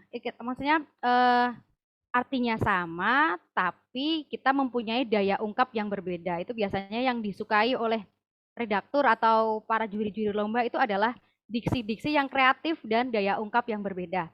Atau yang mau nulis cerpen nih misalnya ya, cerpen dengan sudut pandang orang ketiga, misalnya dia berjalan, kemudian memasuki sebuah toko, dia membeli sesuatu di sana. Itu akan berbeda lagi kalau orang yang sudah sering membaca. Mungkin dia akan membuat tulisan, membuat cerpen dengan sudut pandang orang kedua, misalnya. Kamu berjalan, kamu memasuki sebuah toko dan membeli sesuatu di sana. Lalu di akhir tulisan itu kita bisa memberikan plot twist ya. Ternyata yang bercerita itu adalah sebuah pulpen yang selalu dia bawa. Nah itu orang yang kalau teman-teman sering membaca cerpen atau membaca tulisan-tulisan lain pasti akan paham daya ungkap yang lebih kreatif seperti itu. Ya oke ya, sekaligus puisi juga ya. Ada puisi yang pakainya angka-angka itu ada puisi juga yang pakainya gini misalnya. Pertemuan di kota B, hujan itu misalnya. Jadi berbeda dengan orang-orang yang mungkin kurang referensinya ya, itu pasti akan sangat berpengaruh ketika kita sudah banyak membaca. Izin bertanya selanjutnya ya Mbak Putik ya. Bagaimana sikap kita menjadi seorang penulis yang baik dan tulisan yang baik itu gimana sih Kak? Nah ini juga aku juga nggak tahu juga artinya, nggak tahu juga jawabannya. tulisan yang baik versi saya, versi aku sama versi teman-teman semua pasti berbeda. Karena setiap orang itu mempunyai seleranya masing-masing, bergantung dari subjektivitas. Kalau menurut versi aku pribadi, penulis yang sikap yang baik adalah banyak orang. Jadi tulisannya, tuntunan bahkan bisa mengubah kehidupan seseorang jadi lebih baik lagi. Tapi tidak tahu kalau menurut Mbak Putih itu seperti apa, mungkin atau ini.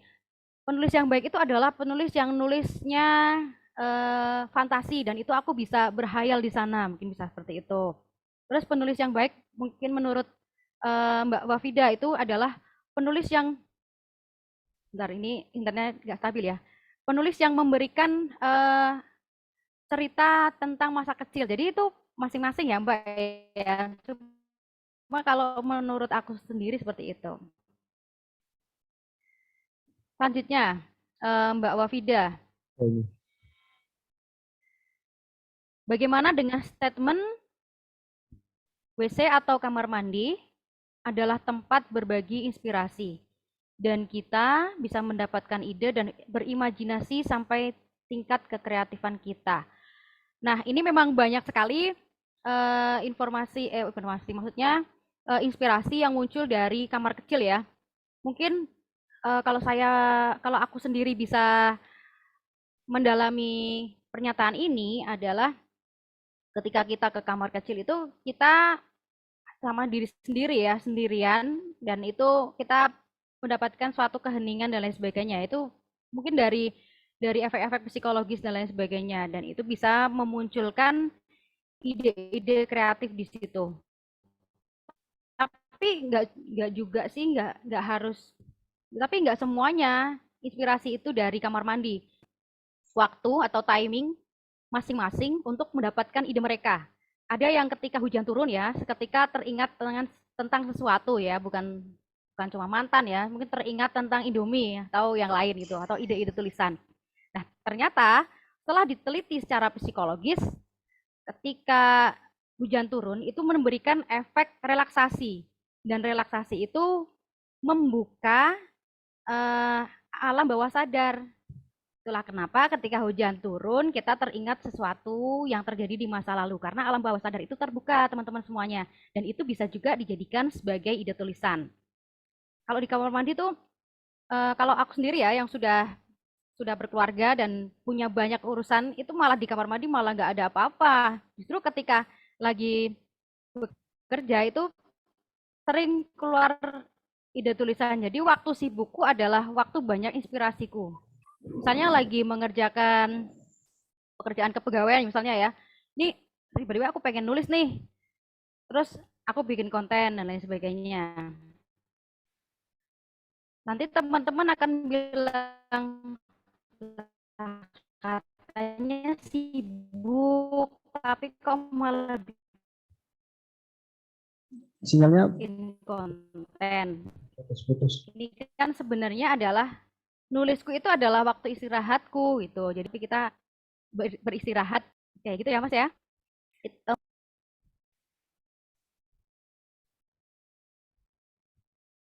Halo, suara saya bisa didengar?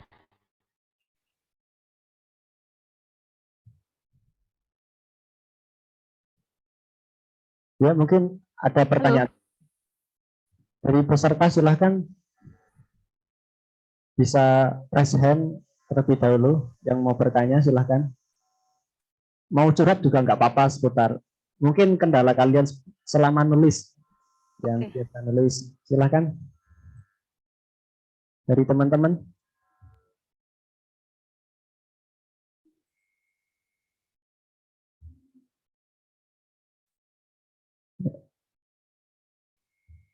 Coba ditampilkan itu ya. Silakan dari teman-teman yang mau bertanya bisa lewat room chat atau bisa on cam langsung ya, raise hand dulu, kemudian menyampaikan pertanyaan. Mbak Kurnia, halo? Suaranya sama videonya keputus ini.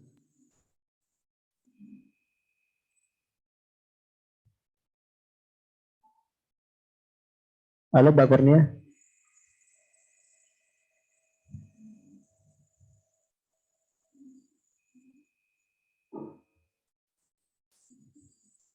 Mbak Kurnia, Ya, silakan. itu dari Dewi. Dewi mau nanya. Dewi Lutfiani Jawa. Oke, silakan. Barusan saya kelempar ini karena jaringannya. Gimana? Silakan. Ya, silakan Dewi.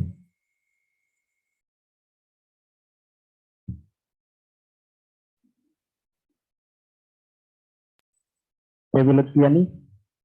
Tadi angkat tangan.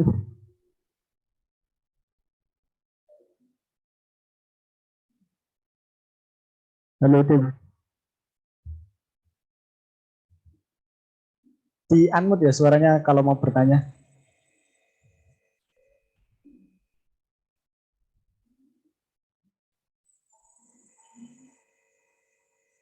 Atau dari yang lain silakan dari teman-teman. Yang mau bertanya tentang tadi ya, mungkin yang mau yang mau pertama kali nulis, ingin menulis, masih bingung, silahkan bisa ditanyakan sama Mbak Kurnia. Ini ada pertanyaan Mbak Kurnia dari Indini. Izin bertanya Kak, tadi kan menyampaikan kalau mending jadikan tulisan saja. Dan apa aja sih jenis tulisan yang bisa kita sampaikan ekspresi? Kita jadikan atau expression? Mungkin maksudnya expressive writing ya. Jadi tulisan ekspresif ya. Oke. Langsung saya jawab ya. Terima kasih atas pertanyaannya Mbak Indini. Jadi apapun tulisan itu bisa kita gunakan sebagai salah satu cara untuk mengekspresikan diri kita, termasuk untuk mengekspresikan perasaan yang kita rasakan pada saat ini. Misalnya lagi sedih, pengen nulis puisi juga boleh, atau cerpen juga bisa, misalnya tentang kesedihan ya. Misalnya cerpen kita membuat tentang seseorang yang selalu merasakan kesepian ya, lonely crowd. Jadi sepi di dalam keramaian. Ada nggak ya di sini ya yang sering merasakan sepi di tengah keramaian? Misalnya dia membuat suatu cerita tentang seseorang yang menyimpan sepi di dalam hatinya. Itu bisa masuk juga sebagai tulisan fantasi ya. Jadi dia selalu berjalan di tengah keramaian, tapi dia selalu membawa sepi di dalam tasnya. Itulah kenapa dia tidak pernah bisa merasakan dunia ini, keramaian dunia ini, karena dia selalu membawa sepi. Itu juga bisa. Atau lagi sedih karena ditinggalkan oleh orang-orang tersayang, atau lagi senang juga bisa. Jadi itu tergantung dari keinginan sang penulis itu, bagaimana cara untuk mengekspresikan perasaan yang dia rasakan saat itu. Itu ya.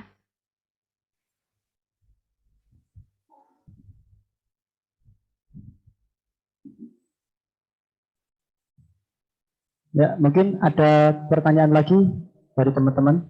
Silahkan, mumpung kita masih ada waktu ya, silakan bisa menyampaikan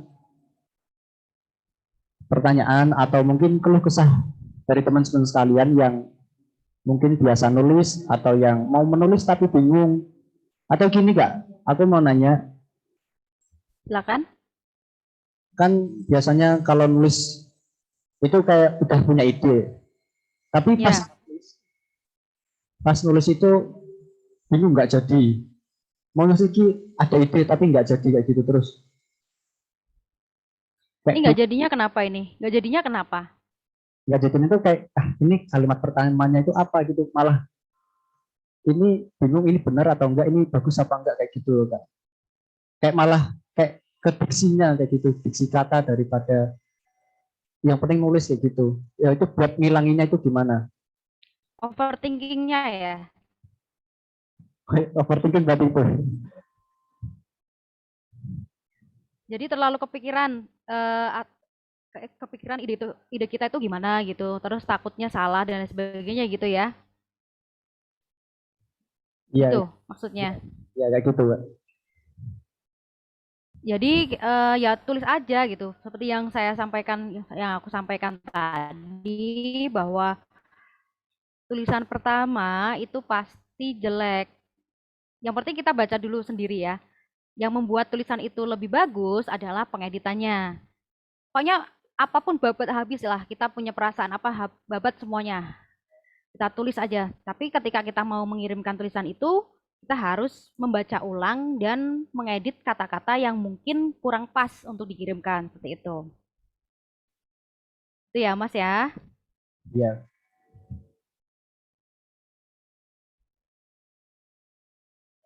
Ya, ini ada pertanyaan dari Nazira, Kak. Di room. Oke. Kak, izin bertanya. Kadang kan saya nulis cerita panjang di Wattpad. Nah, sebenarnya udah saya konsep untuk alur ceritanya. Tapi kadang-kadang tengah perjalanan saya nulis itu saya kehilangan ide. Nah, gimana cara mengatasi hal seperti itu ya, Kak? Oke. Terima kasih ya Mbak Nazira atas pertanyaannya. Sebenarnya ini sudah bagus sih. Udah bagus banget langkahnya, yaitu menuliskan konsep untuk alur sebenarnya. Ini sudah bagus sekali karena sudah ada alurnya. Jadi kalau misalnya udah ada alurnya, itu bisa apa namanya, menjadi suatu senjata kita ketika kita kehilangan ide. Kita lihat lagi alurnya. Habis ini kan oh gini gini gini. Terus yang kedua adalah kita refreshing dulu. Mungkin kita butuh jalan-jalan, atau kita butuh untuk referensi pembacaan lain dan lain sebagainya. Ya, kita perlu istirahat sejenak, kemudian kita kumpulkan ide diksinya lagi dan sambil melihat alurnya, lalu kita lanjutkan tulisan kita seperti itu. Oke, Mas Moderator, sebentar ini sekarang kita latihan dulu lagi ya, latihan lagi ya. Sekarang teman-teman tolong siapkan kertas atau catatan ya. Silakan teman-teman tuliskan apa saja yang ada, ceritakan sesuatu yang ada di sekitar teman-teman semua. Boleh itu puisi, boleh itu penggalan cerpen, dan lain sebagainya. Keadaan yang ada di sekitar teman-teman semua, silakan.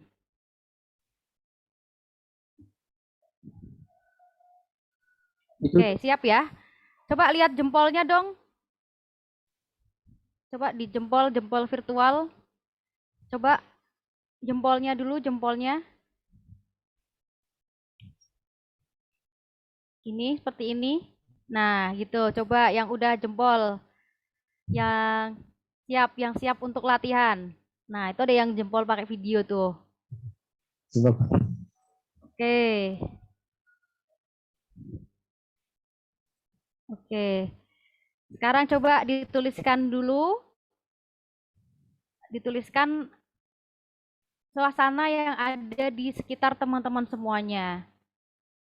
Atau suasana hati dan lain sebagainya ya.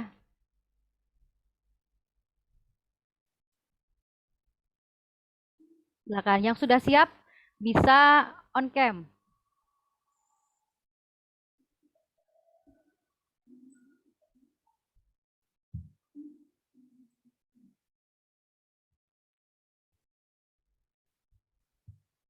Ya, silahkan teman-teman. Malah off kan semua. Oke, silakan. Silahkan. Ini lagi menuliskan ini, Mas. Oh, lagi menulis. Ya. Bentar sambil saya carikan materi yang selanjutnya aja, yang masih menyambung dengan tadi.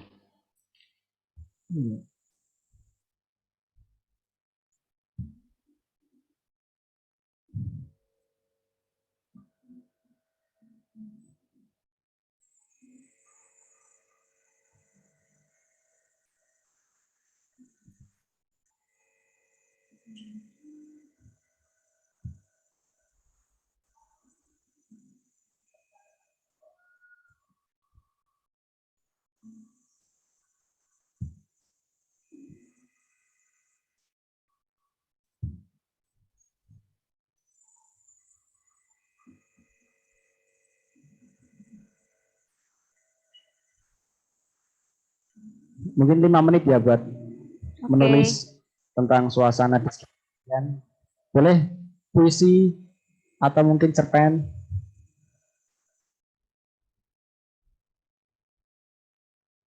Yang sudah selesai bisa on cam.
Mungkin sudah ada yang jadi.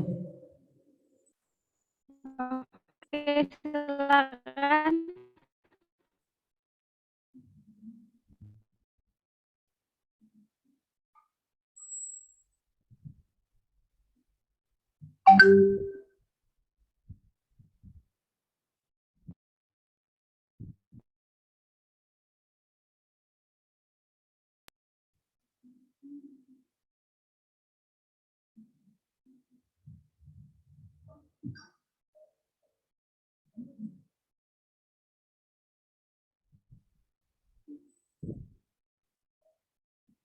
Ada yang sudah?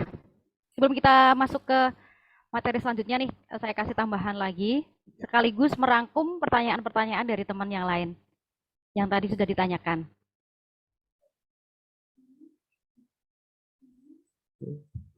Coba Wafida mungkin sudah selesai.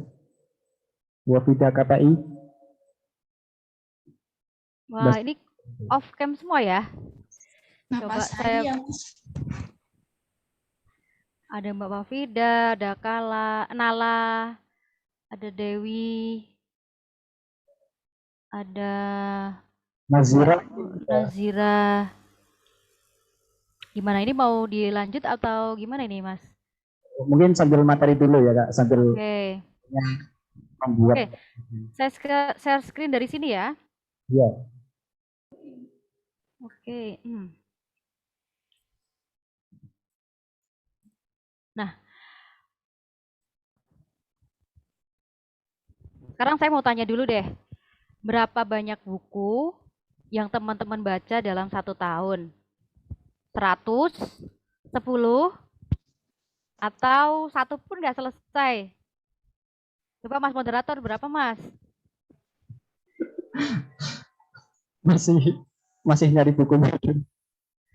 Udah berapa nih kira-kira nih? Udah ada 10 lebih atau kurang dari 10? Baru 3 yang udah selesai Kak. Oke, enggak masalah. Kalau teman-teman lain yang peserta yang lain mungkin sudah banyak ya baca bukunya. Ada yang 100 buku mungkin atau 50 buku dan lain sebagainya. Nah, ini pertanyaannya nggak usah dijawab di situ ya. Biarlah itu menjadi sebuah rahasia masing-masing, termasuk aku sendiri juga. Ini sejak saya pindah ke tempat baru, jadi sekarang saya udah pindah dari kantor sebelumnya.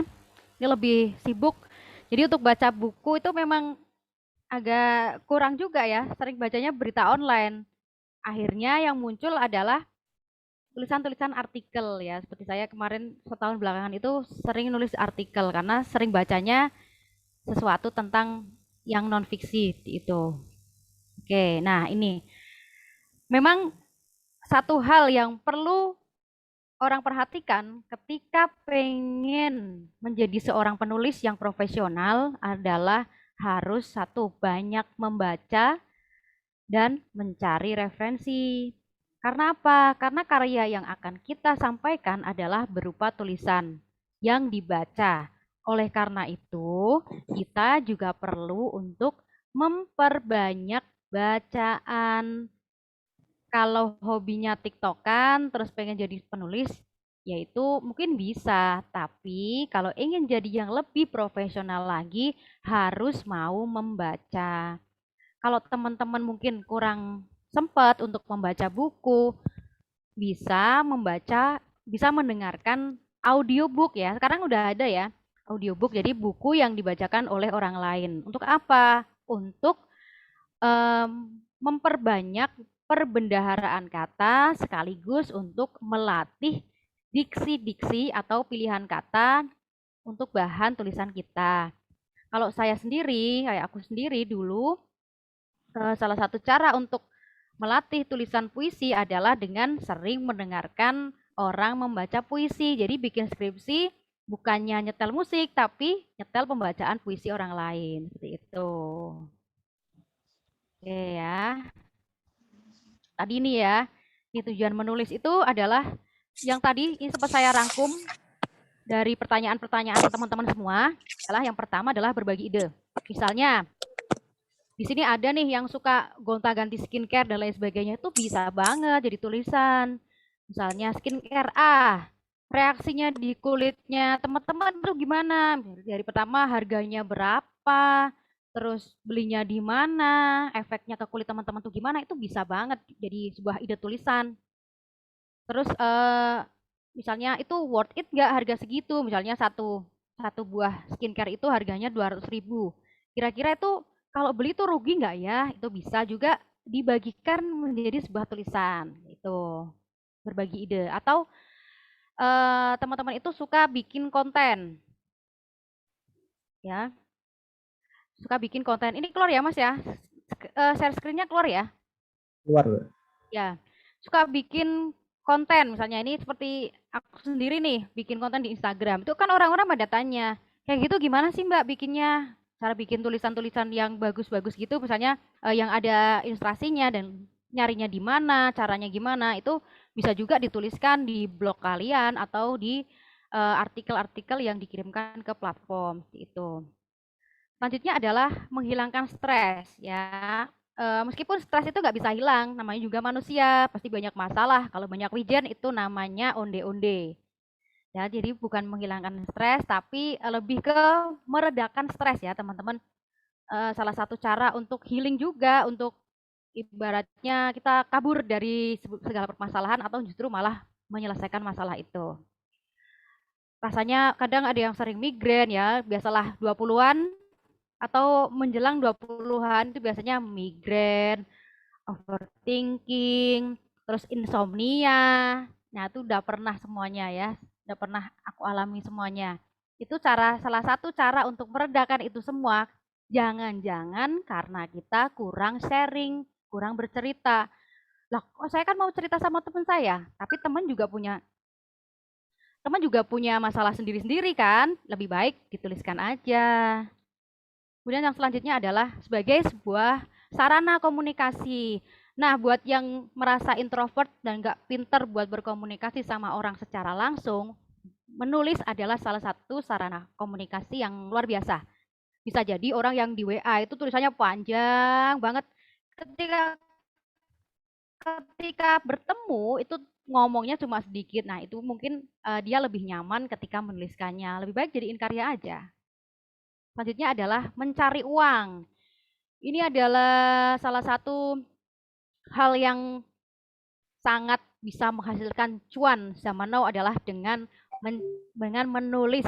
Karena menulis itu nggak cuma nulis puisi, nulis cerpen. Kalian bisa nulis content bisa menulis konten, menulis copywriting buat iklan, bisa menulis di platform di Wattpad, atau tulisme, novelme, dan lain sebagainya ya, itu bisa banget dapat cuan ya. Apalagi zaman-zaman digital seperti ini, teman-teman bisa sekali mengamankan jejak digital kalian. Ini adalah investasi digital kalian dengan cara menulis. Karena banyak banget ini ya, bisa jadi kreator video. Karena video itu kan perlu ada skripnya. Nah, itu bisa banget. Kemudian kreator konten di Instagram ya, seperti yang aku lakukan itu kan sebenarnya passionku itu adalah storytelling ya. Storytelling itu kan macam-macam ya jalannya. Bisa lewat tulisan, bisa lewat video, bisa lewat konten kreator itu dan lain sebagainya. Bisa bikin TikTok juga. Ya, jadi seiring dengan perkembangan zaman yang suka nulis puisi, silakan kalian bikin di TikToknya. Kalian ambil soundnya, tulisannya ditaruh di videonya, itu bagus banget.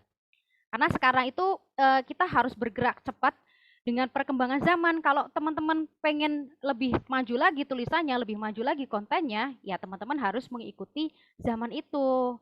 Kemudian yang udah sejak lama dan ini masih relate sampai sekarang adalah menulis di platform blog ya, Blogspot. Itu teman-teman bisa mendapatkan cuan ya, dan bahasanya cuan aja ya zaman sekarang, dapetin cuan dari AdSense.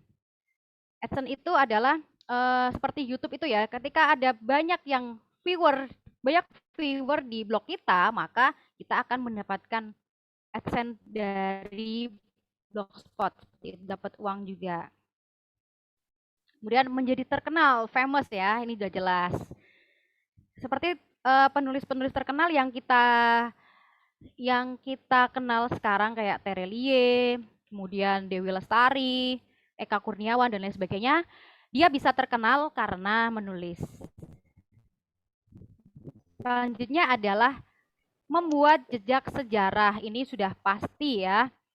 Apalagi yang Muslim itu paham banget bahwa ketika anak Adam meninggal dunia, maka terputuslah semua amalannya kecuali 3 hal. Yang pertama adalah sedekah jariyah, ilmu yang bermanfaat, dan yang ketiga adalah anak soleh yang selalu mendoakannya.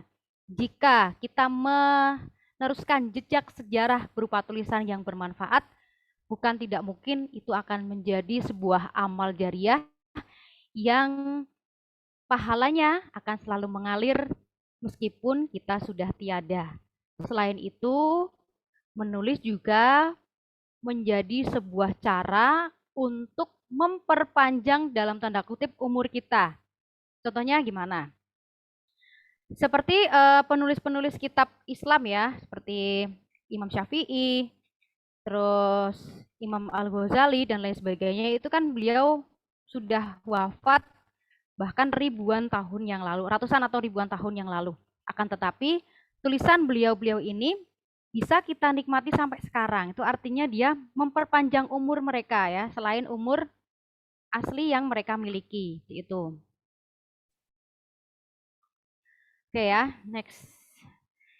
Ini satu quote dari Pramudia Anantatur yang sangat saya sukai, yaitu orang boleh pandai setinggi langit, tapi selama ia tidak menulis, ia akan hilang dalam masyarakat dan dari sejarah.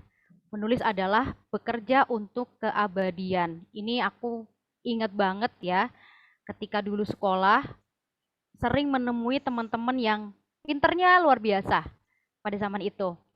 Ada yang matematikanya pinter, ada yang bikin puisinya juga pinter, di pelajaran bahasa Indonesia nilainya selalu tinggi. Tapi sayangnya ilmu yang dia miliki itu tidak di-share, maka dia akan hilang dari masyarakat dan dari sejarah. Kalau teman-teman pengen ilmunya bisa bermanfaat dan bisa dinikmati oleh banyak orang di belahan dunia manapun, ya, di dunia maya kan sekarang bisa sebar ya, teman-teman bisa menuliskannya, karena menulis adalah bekerja untuk keabadian. Nah, kemudian yang selanjutnya adalah, ini dari Mas Moderator juga ya, menjawab pertanyaan itu, adalah kita bisa memaksimalkan otak kanan kita. Jadi dari otak kanan itu kan isinya kreativitas, spontanitas, sesuatu hal yang berbau seni, dan lain sebagainya. Teman-teman pernah dengar nggak istilah the power of kepepet? Otak kanan ini bekerjanya secara spontan ya teman-teman. Jadi kalau tadi ada yang overthinking tentang ketakutan tulisannya nggak bagus, ketakutan teorinya salah, dan lain sebagainya, mungkin itu yang bekerja adalah otak kirinya. Karena otak kiri itu penuh dengan rasionalitas, urutan, dan lain sebagainya. Misalnya takut salah dan lain sebagainya, itu rasionalitasnya masih berjalan itu teman-teman. Tapi kalau teman-teman menulisnya dengan otak kanan tuh apapun hajar aja lah. Apalagi nih mahasiswa ya, biasanya dikasih tugas 1 bulan, 29 harinya tuh nggak dikerjakan. Mengerjakannya H-1 ya, udah pernah saya. Biasanya kayak gitu. Dan itu jadi loh sehari. Padahal sebulan tuh nggak jadi. Tapi sehari itu langsung jadi. Karena apa? Karena yang bekerja adalah otak kanan. Wes hajar wae. Soalnya ngeso arep dikumpul ke. Itu karena yang bekerja adalah otak kanan. Dan jika ibaratnya fungsi otak kanan itu teman-teman gunakan untuk menulis, maka akan menjadi sebuah karya yang luar biasa. Jadi nggak kepikiran lagi, nanti habis ini gimana, kalau ada yang nggak mau baca gimana, itu nggak dipikirin. Yang penting kita nulis aja, nggak usah mikir apapun, nulis aja. Itu yang namanya kita nulis pakai otak kanan, seperti itu. Nah, ini kalau mau jadi penulis, kok ada coretannya, sorry ya. Kalau mau jadi penulis, yang pertama adalah kemauan, ya, mau untuk belajar, mau berproses. Ingat, ini yang paling banyak teman-teman dulu memang saya pernah ikut di Al-Mizan ya, satu perjuangan nih pengen jadi penulis semua. Tapi yang bisa bertahan itu paling beberapa. Karena apa? Karena ini, karena kemauan. Kemauan bukan cuma untuk menulis, tapi kemauan untuk berproses dan terus mencoba. Kalau teman-teman mungkin berteman di WA saya, itu sering lihat status saya, dan beberapa waktu yang lalu di sebuah grup diskusi sastra, ada yang menyebut-nyebut nama saya gini. Jadi ada salah satu penulis ya pemula ya, dia ngirim ke koran, baru 3 kali dia nggak dimuat, dia langsung ngeluh di grup. Gak tahu beberapa kali ya, pokoknya dia bilang saya gagal nih di koran ini, baru punya berapa folder gitu, gak ada 10. Kemudian di grup itu ada yang nyebut nama saya, jadi keinget nih sama Kurnia Hidayati, dia itu kirim ke Suara Merdeka 32 kali loh, gak dimuat, baru ke 33 kalinya dia dimuat. Nah ini pengalamanku pribadi aja ya. Jadi memang sempat menulis di koran Suara Merdeka itu, aku ngirimnya sampai 32 kali. Dan 1 kali kiriman itu adalah 7 puisi. Itu udah gagal 32 kali, dan pada kiriman ke 33 baru dimuat. Mungkin ya kemungkinan besar redakturnya kasihan kali ya, kirim terus gitu. Tapi itu adalah sebuah proses yang perlu dijalani oleh seseorang. Jika kita mau untuk menjadi seorang penulis yang profesional ya, mauannya seperti itu. Mau berproses. Proses itu nggak cuma kita nulis lalu dimuat ya. Nanti teman-teman yang mau kirim ke koran atau ke platform harus siap dengan penolakan dan kegagalan, karena itu adalah sebuah jalan yang perlu dilalui. Kemudian yang kedua adalah keberanian ngirim, keberanian dikritik sama temannya, keberanian ditolak dan lain sebagainya. Biar konsisten ya tadi ya, konsisten. Yang selanjutnya adalah mau belajar. Jangan merasa sudah cukup. Saya kan udah dimuat di koran ini. Saya kan udah nulis di koran ini, jadi saya udahlah. Nah, jadi tapi kita harus mau selalu belajar, selalu merasa kurang dengan ilmu yang kita miliki. Yang selanjutnya adalah yang terakhir, target. Jadi ya, punya target. Sebulan ini kita mau kemana dulu? Ya nggak usah terlalu jauh lah. Mungkin saya harus menulis 1 halaman sehari atau 1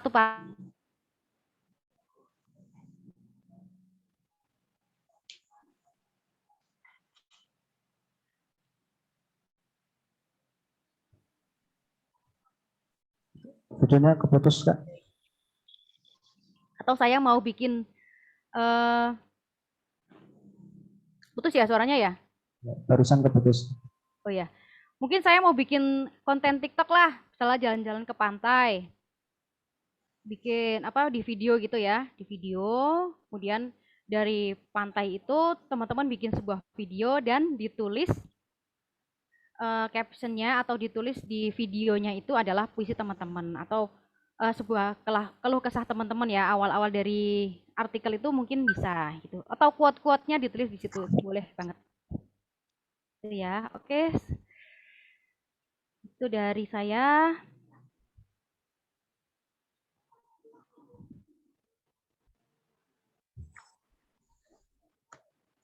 Oke, selanjutnya saya kembalikan ke moderator ini, masih ada 15 menit lagi ya. Ya, Tadi yang mau dibaca apa enggak Kak? Yang tugas tadi. Katanya ada Oh ya, silakan. sulha tadi. Udah bilang udah selesai. Oke, silakan. Dibacain satu enggak apa-apa. Halo sulha. Sulha masih. Sulha dengar enggak? Sulha ini, Mbak Sulha ini. Yang lain ada yang sudah selesai tadi? Yang sudah buat bisa dibacakan. Nggak usah on cam ya, Kak? Ya, nggak apa-apa.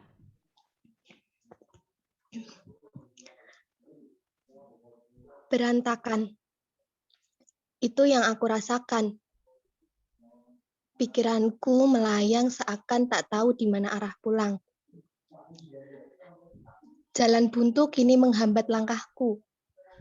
Harus kemana lagi aku mencari tentang sebuah cita dan harapan yang sekarang hanya menjadi halusinasi. Dah. Oke, terima kasih. Luar biasa banget ya. Ini udah ada bibit-bibitnya nih, Mas. Ya, Mas moderator, ini udah ada apa sih namanya? Saya lupa. Sulha, Kak. Sulha. Oh, Mas Sulha ya. Sulha. Oke, makasih ya, Mbak. Iya, sama-sama. Oke, keren-keren banget sih tulisannya. Oke, Mas moderator, saya sambil menanggapi yang ini ya, Mbak Sydney ya. Iya. Nih, kalau baca buku pelajaran paling cuma yang buat materi makalah doang. Kalau novel beda lagi. Nah, ini mungkin ya Mbak Sydney ini bisa mengembangkan pengetahuan yang sudah dibaca dari materi-materi pelajaran itu menjadi sebuah tulisan. Mungkin bisa membuat karya tulis ilmiah, bisa membuat artikel-artikel tentang bacaan-bacaan yang selama ini dalam tanda kutip dikonsumsi oleh Mbak Sydney Afnika. Jadi ini jangan disia-siain, Mbak. Saya tuh mau jadi penulis novel, tapi kok saya bacanya itu tentang makalah terus ya. Nah, justru itu dari bacaan yang sering Mbak baca itu bisa menciptakan tulisan-tulisan yang lebih baru lagi.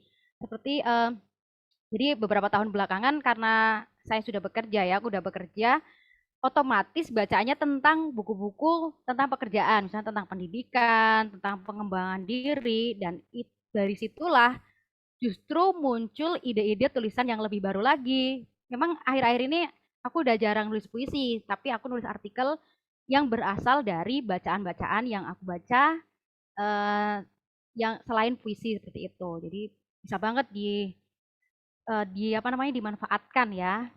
Itu. Oke, gimana Mas? Ya. Mungkin udah cukup ya Kak waktunya. Oke. Karena hampir selesai. Mungkin closing statement dari Mbak Kurnia bisa disampaikan kepada teman-teman yang lain. Oke, terima kasih atas partisipasinya teman-teman semua. Yang perlu aku sampaikan ke teman-teman adalah selagi teman-teman masih muda, jadi berkarya itu tidak menunggu tua dulu teman-teman. Berkarya itu tidak menunggu teman-teman harus punya titel, harus siap, dan lain sebagainya. Selagi masih ada kesempatan, selagi masih mempunyai usia, maka manfaatkanlah dengan sebaik-baiknya. Karena sebaik-baik manusia adalah yang bermanfaat bagi manusia yang lainnya. Nggak apa-apa kok kalau sekarang belum bisa, tapi itu adalah sebuah proses yang dijalani untuk menjadi lebih baik lagi. Semangat semuanya. Ya, terima kasih untuk Mbak Kurnia yang sudah menyampaikan materi kepada kita, yang sudah sharing seputar kepenulisan.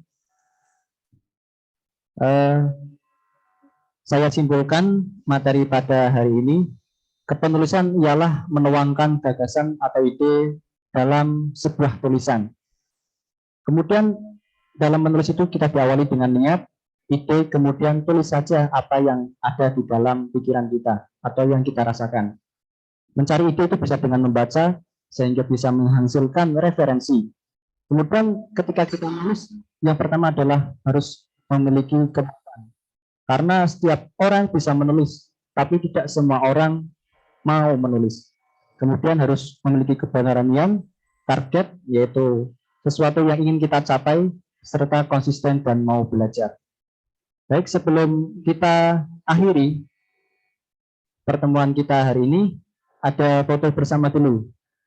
Ya, coba semuanya bisa on cam semua ya. Kita foto virtual.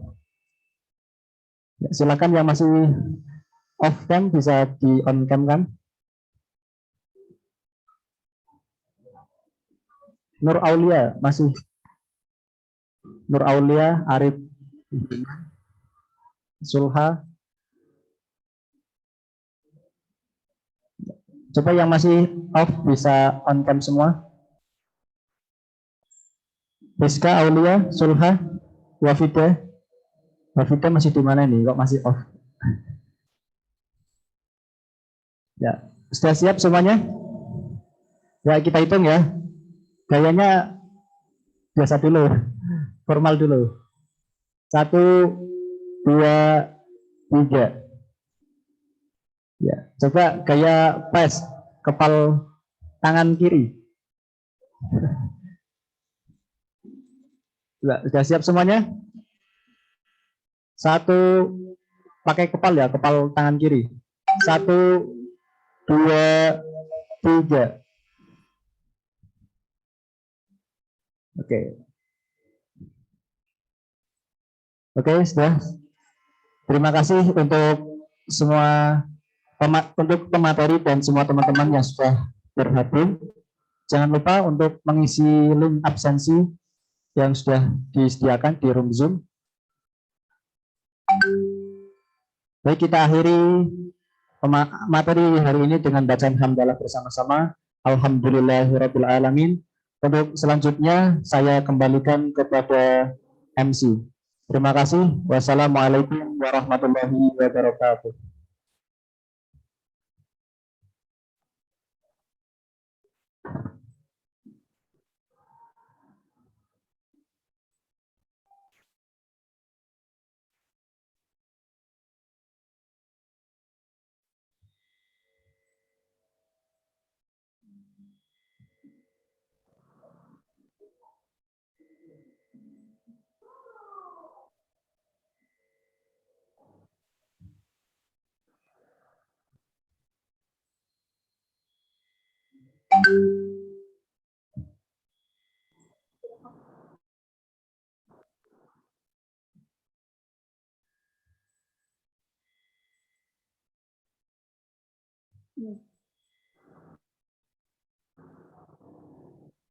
Baik, terima kasih kepada pemateri dan juga moderator pada hari ini, pada materi ketiga. Kami ada beri jeda untuk istirahat sampai nanti jam 1 kurang 10, agar nanti jam 1 kita sudah mulai ke materi selanjutnya. Silakan bagi teman-teman bisa mengisi presensinya dulu di room chat ya. Sampai jumpa kembali nanti pukul 12:50 waktu Indonesia Barat. See you.